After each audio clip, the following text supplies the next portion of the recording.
Una voz muy importante para escuchar. El gran gusto de saludar a las 8:35 al senador de la Nación, Miguel Ángel Pichetto. Miguel, ¿cómo le va? Muy buenos días. Jorge Chamorro lo saluda. ¿Cómo anda? ¿Cómo estás, Jorge? Buen día y buen día a toda la audiencia cooperativa. ¿Cómo estás? Muy bien, Miguel, muy bien. Bueno, queriendo saber su opinión, en principio, ¿algo que comentar con este nuevo bloque, que bien, si bien es de otra cámara, pero bueno, políticamente, ¿alguna lectura para hacer sobre este nuevo bloque? Bueno, que no es sorpresiva esta decisión. Me parece que los hechos venían marcando alguna diferencia y bueno, se ha constituido un espacio nuevo. No puedo hacer más comentarios porque además se desarrolla dentro del ámbito de otra cámara, así que en este sentido vamos a ver cómo esto funciona, ¿no?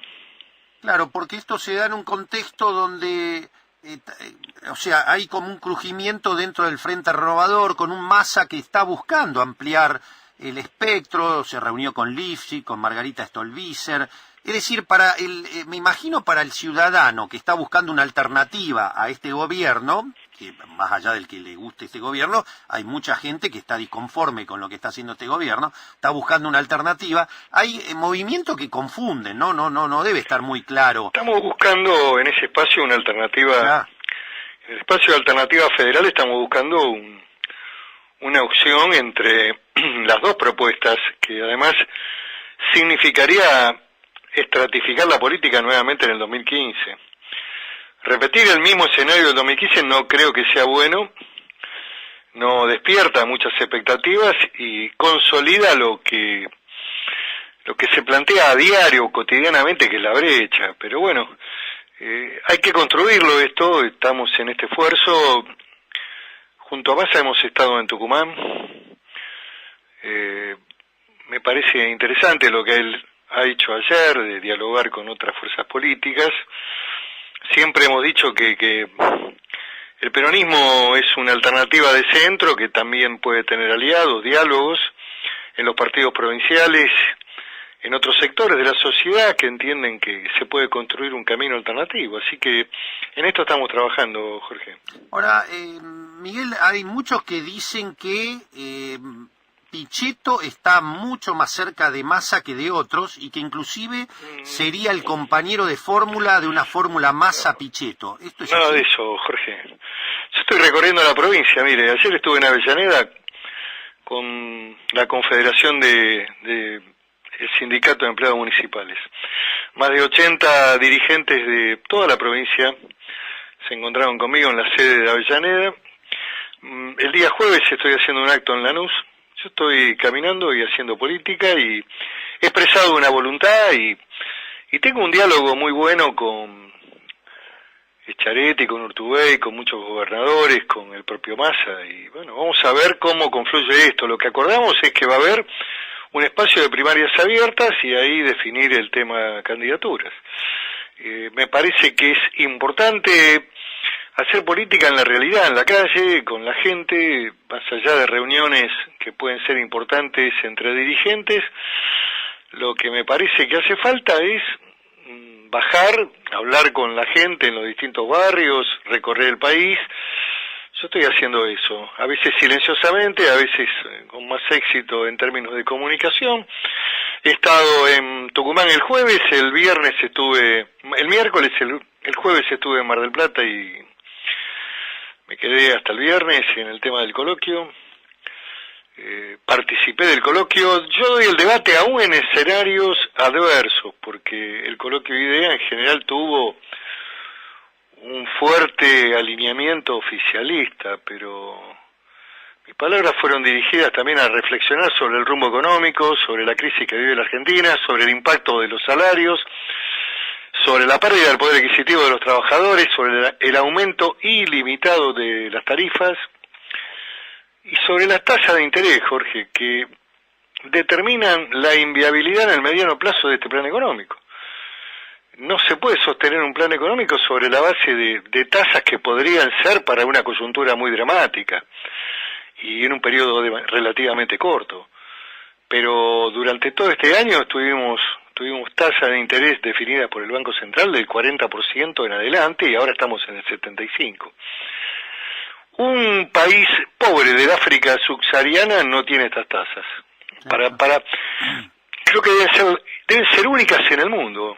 Ahora, uno entiende que hay que contener el dólar, hay que tratar de frenarle el ascenso de la moneda del dólar, que es indudablemente una variable que impacta siempre en los precios internos y en la inflación, pero me parece que hay un costo demoledor para las pymes, para las empresas, para los que pagan salarios en el sector privado, porque cuando van a buscar financiamiento, al 75% hace inviable cualquier tipo de actividad. Sin duda. Y los representantes de empresas que estuvieron ahí, generalmente se juntan unos 1000 más o menos, ¿qué dicen?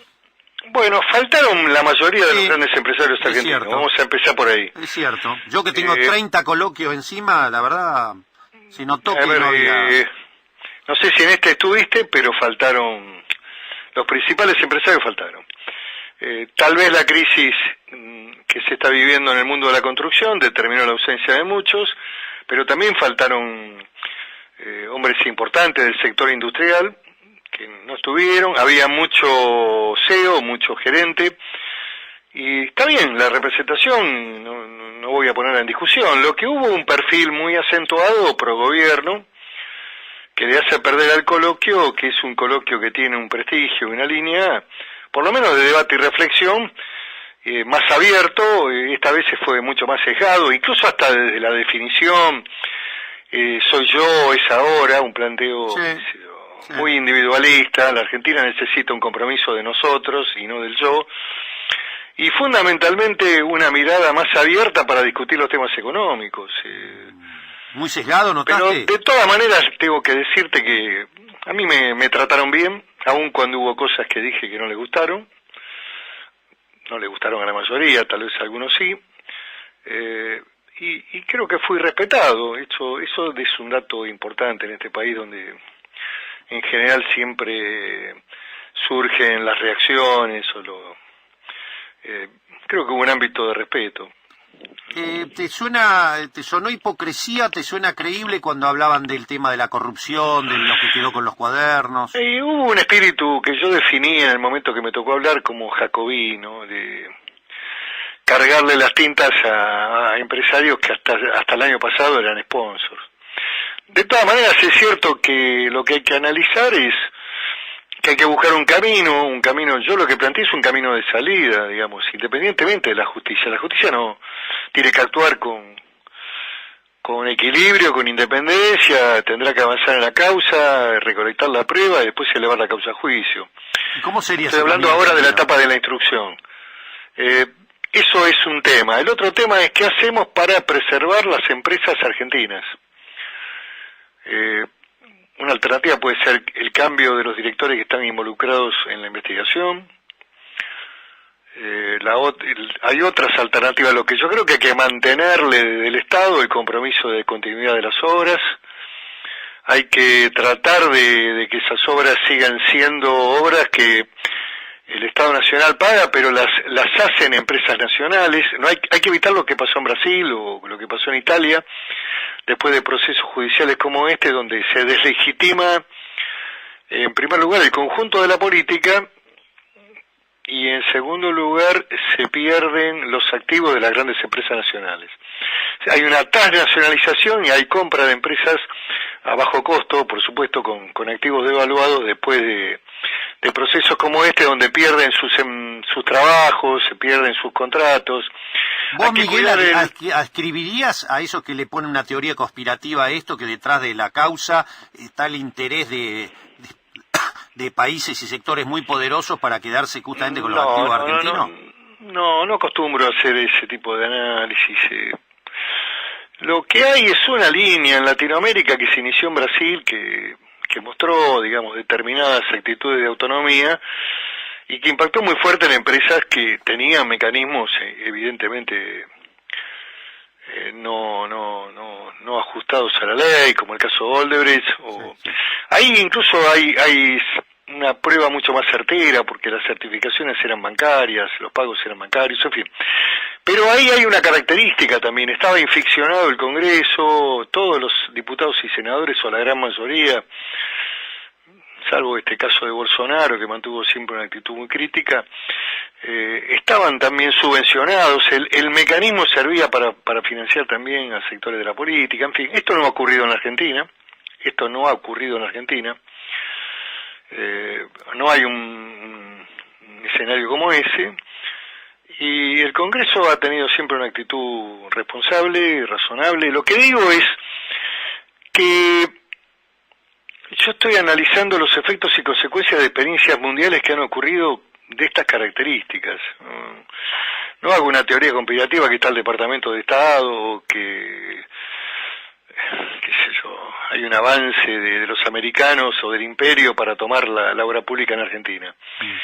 Lo que me parece que hay que actuar con inteligencia desde el gobierno y desde el Congreso para la preservación y para la continuidad de las empresas. Que el escenario siempre de una burguesía nacional se construye en el tiempo, y yo siempre digo que esas burguesías nacionales, si uno analiza la historia de los Estados Unidos, se va a encontrar en los antecedentes, en la historia también, con algunas cuestiones no santas. El padre de Kennedy era un hombre que en su momento era contrabandista de licor. Sí, tal cual. La diferencia entre Joseph Kennedy y Al Capone es que Al Capone fue a Alcatraz, y Joseph hizo una carrera empresaria económica extraordinaria que lo llevó a ser embajador en Estados Unidos de Estados Unidos en Inglaterra, y después su hijo fue presidente de Estados Unidos. ¿Qué quiero decir con esto? Que a veces hay riqueza o hay fortunas en la burguesía nacional que se construyen con barro. Pero bueno, y que hay que tener una burguesía nacional. Porque ¿acá la hay? ¿Cómo? ¿Acá la hay? ¿Se ha conformado? No, yo creo que hay una burguesía nacional, hay un sector empresario, hay sectores industriales, tenemos la empresa industrial más importante, una de las más importantes del mundo, como es el caso de Techín. de Techín, y burguesía nacional es un concepto positivo en mi boca, no es un concepto despectivo. Sí, claro. Los países que crecen, que se desarrollan, tienen empresarios nacionales con una visión nacional, que defienden el trabajo de ese país, que actúan para el crecimiento, para el desarrollo. Me parece que esta es la mirada que tienen, porque en general siempre se tiende a descalificar este concepto, y es gente que no sabe, que tiene mucha ignorancia, que no lee, y se equivoca cuando uno define este concepto desde el punto de vista político-sociológico. ¿Este gobierno lo entiende así o lo entiende equivocadamente para vos, Miguel? Este gobierno hay cosas que no entiende, qué sé yo, las entiende cuando la realidad les pega. Bueno, esperemos que reaccionen, qué sé yo. El PPP está impactado por este tema. Es un tema que indudablemente afecta e impacta sobre incluso el proyecto de propiedad pública-privada. Sí. Pensaban hacer obras con este mecanismo, pero si este mecanismo no logra financiamiento, porque los bancos internacionales no apoyan, porque hay empresas que incluso están mencionadas y no van a tener el financiamiento, bueno, están en un problema. El presupuesto están en ese armando marco, aparentemente un fideicomiso que lo quieren sustituir el mecanismo de financiamiento. Bueno, vamos a ver. con estas tasas, la verdad, no me explico quién va a Y estas financiar. tasas hacen imposible todo. Claro. Vivir hace imposible. La pérdida del poder adquisitivo de los trabajadores es fenomenal. Yo espero que encuentren un camino, que el presidente pueda plantar en algún momento un plan económico con algún contenido de racionalidad y fundamentalmente con una mirada también dirigida a crecer. Y sin embargo el Dirigida presidente... a crecer y a recuperar empleo, ¿no? Pero sin embargo el presidente Miguel dice que se solaza de decir que este es el primer gobierno que, a pesar de los desbarajustes económicos, que él los endilga más que nada cuestiones exógenas, va a ser el primero que no va a dar marcha atrás, no va a volver con medidas populistas como llama, y va a seguir adelante para insertar finalmente al país en el mundo. A ver, yo ya lo he dicho, es cierto que recibió problemas estructurales, que no los clarificó en su debido momento, que se fueron acumulando con endeudamiento y el endeudamiento ha sido grave, y que, en mi opinión, digamos, el ingreso al fondo fragilizó más la credibilidad en la Argentina. Creo que todavía había margen en el sector privado, esto lo dicen economistas importantes, pero bueno, supongamos que se había cerrado el crédito, pero yo tengo una visión contraria de lo que significó el fondo. El fondo me parece que el ingreso hizo perder credibilidad. Tal vez no había otro camino, eso lo sabe bien el presidente y su ministro de Economía y el equipo económico. Pero ha impactado fuertemente en el aumento del tipo de cambio, el aumento del dólar. Y en el armado de estructura financiera imposible, digamos, las LEVAP, las LELIP y la tasa de interés hacen imposible el funcionamiento del mercado interno. Esto es lo que hay que analizar. Por eso digo que esto tiene que ser necesariamente, yo pienso con un criterio económico positivo, debe ser necesariamente un plazo corto. No puede sostenerse por un año tasa de interés del 75%, volamos todo por el aire. Los planes también tienen que tener, ahí recién antes de escucharte, escuchaba una noticia de que se va a hacer una audiencia pública para aumentar el agua. El agua es un insumo humano básico, elemental, que no se le puede privar a la gente, y que el aumento que ha tenido ha sido fenomenal, como está oculto dentro de las dos grandes temáticas que son la energía eléctrica y el gas. Claro. Pasa desapercibido, pero han hecho aumentos aberrantes. El servicio de agua casi tiene equivalentes a los valores que se pagan en luz. Sí. Es una verdadera locura. Y ahora van a hacer una audiencia pública para aumentar más el agua para a partir del 31 de diciembre. Entonces, bueno, el tema que uno se pregunta, si hay sostenibilidad social en términos de la medida que toma. A veces se dan cuenta que no. Por ejemplo, el aumento, el cargarle a los usuarios de gas la devaluación de las empresas no pasó, porque indudablemente no hay reacciones y lógicamente esto no se puede sostener. Hay medidas que son casi locas, que yo pienso que ponen en juego también el caudal electoral del partido del gobierno. Es muy difícil de que pueda haber permeabilidad social y aceptación a este tipo de medidas de ajuste fenomenal, salarios a la baja. Hoy los salarios están en 20-25% con una inflación del 40% estimativamente. Han perdido 15 puntos, 14 van a perder. Si no hay un reajuste antes de fin de año que se ponga más o menos en línea, va a haber problemas. Problemas en términos de que la gente indudablemente va a comenzar a reclamar. Ahora, fíjate, Miguel, a ver qué pensás vos, ¿no? En el marco de esto que estás describiendo, que es así, donde hay como me dijo Monseñor Lozano hace 15 días, la situación en el conurbano es desesperante para mucha familia. El gobierno se enoja con la Iglesia porque contiene a los movimientos sociales. No sé qué lectura haces vos, pero se ha armado todo un lío por la marcha del sábado, más allá de la politización o no, pero sabemos que los curas están haciendo un trabajo como otros credos para contener, porque hay mucha desesperación en muchos sectores. Sí, me parece una tarea loable la de la Iglesia Católica, especialmente en los barrios más pobres, humildes, tratando de colaborar y de ayudar, el rol de los curas en las villas, en fin, me parece que es un tema social importante. Yo no quiero entrar en esta disputa porque me parece que siempre el reclamo de ir a Luján son marchas de fe, bueno, la Iglesia cumple un rol en la sociedad, a veces excesivo, para mi gusto, pero reconozco que en la tarea social está haciendo una tarea significativa, importante. Y bueno, tiene esa línea filosófica de compromiso con los pobres que la trazó claramente el Papa Francisco. Sí, claro. La doctrina social de la Iglesia, aparte de Populorum Progressium para acá, se sabe que es así.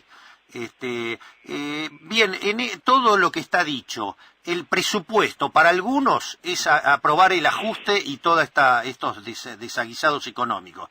Para otros es responsabilidad dárselo al gobierno. ¿Tu postura sigue siendo? La misma, la que creo que debe imperar en un marco democrático con algún contenido mínimo de responsabilidad de parte del Congreso. Yo te quiero contar una historia muy breve. ¿Sí? En los peores momentos, en el momento más dramático de la crisis, en el año 2001, hubo presupuesto. En marzo del 2001, el doctor Duhalde, recientemente asumido, tuvo su presupuesto nacional. El error gravísimo de la oposición en el 2011 de dejar al gobierno sin presupuesto fue uno de los pocos hechos de la historia parlamentaria donde el Congreso no cumple con su obligación elemental, casi una actividad específica propia, que es el sentido mismo de la existencia del Congreso, que es votar un presupuesto. Después, si el presupuesto a los 3 meses se convierte en papel que vuela, que el dólar en lugar de 40 es de 50, no es responsabilidad de los congresales. El otro tema que te quiero decir es que he trabajado activamente en tratar de reducir el impacto negativo de muchas de las medidas. Te quiero remarcar que hemos logrado sacar el impuesto a las ganancias para ampliar la base digamos, de cobro de este impuesto, que lo querían sacar sobre trabajadores que tenían adicionales. El caso de los petroleros, para ponerte un ejemplo muy concreto. Están 15 días en el pozo, cobran adicionales por viáticos. Querían cobrarle, querían recaudar más, querían sacarle la plata. Iban a prender fuego a la Patagonia. Hemos sostenido en la Patagonia también los diferenciales de zona previsional. Todo eso ha sido una gestión y un planteo permanente mío. Estoy en contra de bienes personales. Lo van a tratar por afuera del presupuesto en una ley. No creo conveniente que la clase media pague bienes personales. Aumenten los bienes personales. De vuelta, otro golpe más a la cabeza de la gente que trabaja de los bienes personales. Estar y participar en el debate significa también atenuar, aún en este caso que es un presupuesto de restricciones de gastos, aún en este caso. Lo más fácil para el gobierno era la indiferencia nuestra, que no la sacáramos el presupuesto, que no lo sacáramos, reconducían el anterior, aumentaba la discrecionalidad e impactaba sobre numerosos sectores no tener presupuesto. Yo me pregunto lo siguiente, a ver si pensamos un poquito los argentinos, y la gente también, y el facilismo. ¿Sabes lo que vende mucho en la Argentina? Ser opositor duro, salvaje. Eso vende, porque además ustedes le dan bola a eso, lo reproducen, lo multiplican. Son héroes que se oponen a todo, bueno, eso vende. La izquierda dura, los sectores duros, bueno, eso vende, ser opositor vende.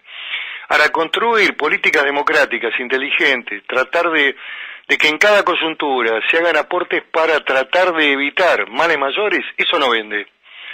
Eso en general empiezan las construcciones, que el que vota es un traidor, todas pelotudeces, Jorge. La Argentina está harta y los medios de comunicación también son parte del problema, muchas veces. Porque todo lo manejan en un esquema binario, consignista, sin ningún tipo de análisis de fondo. Esto es lo que pasa en el país.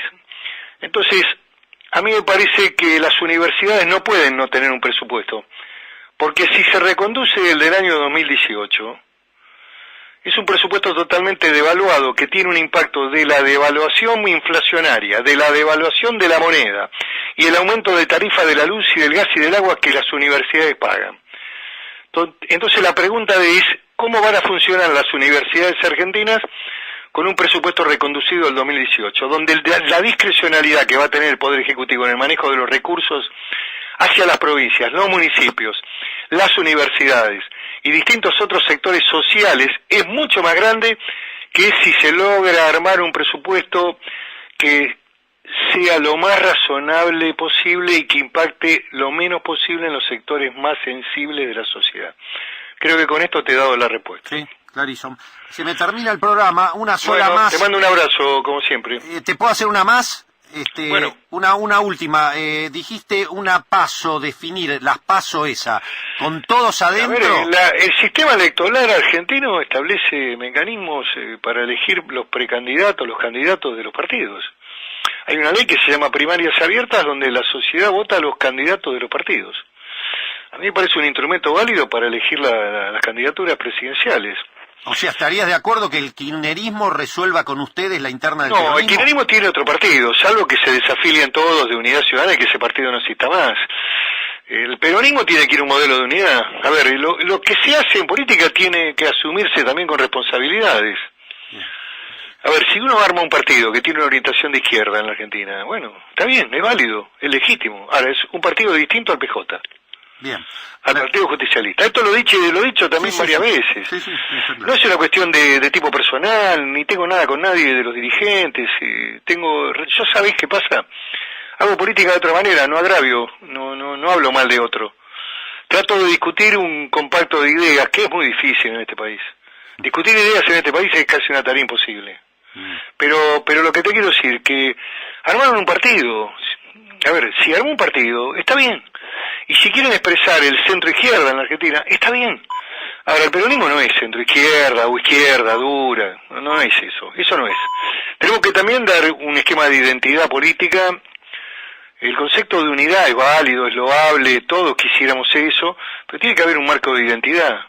Si no, mira lo que pasa en el gobierno, con un montón de diferencias que todos los días se traducen en los diarios. Sí, sí. Entre las propias filas del gobierno. Clarísimo. Miguel, Bueno, como siempre, un placer, ¿eh? Un abrazo. Chau, Jorge, un abrazo. Un abrazo. El senador Miguel Ángel Pichetto, con definiciones importantes.